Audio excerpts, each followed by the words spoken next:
આ મશીન આપણે અહીંયા 2 લાગ્યા છે, એમાં આ મશીનમાં તમે 5નો સિક્કો નાખશો એટલે અહીંયાથી તમને સેનેટરી પેડ મળશે, બરોબર? એ સેનેટરી પેડ તમે 5નો સિક્કો નાખો ત્યારે એ 3 વાર ફેરવવાનો છે, હમણાં હું બતાવું. અને આનો ઉપયોગ છે એ તમારે સેનેટરી પેડનો શું કરવાનો, યુઝ કર્યા પછી એનો નાશ કરવાનો છે. હવે અહીંયા જોઈએ આપણે કે આ 5નો સિક્કો તમે નાખ્યો પછી 1 વાર ફેરવવાનો, બરોબર?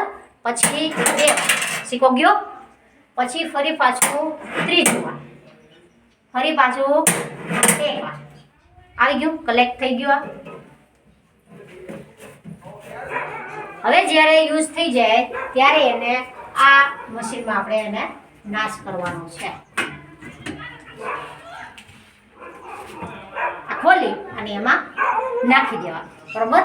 પછી અહીંયા બટન દબાવવાનું, બંધ કરી દેવાનું પહેલાં, પછી એને અહીંયા બટન દબાવો એટલે એનો નાશ થઈ જાય એટલે ધુમાડો બધો અહીંયાથી બહાર નીકળે છે. સમજાઈ ગયું બધાને?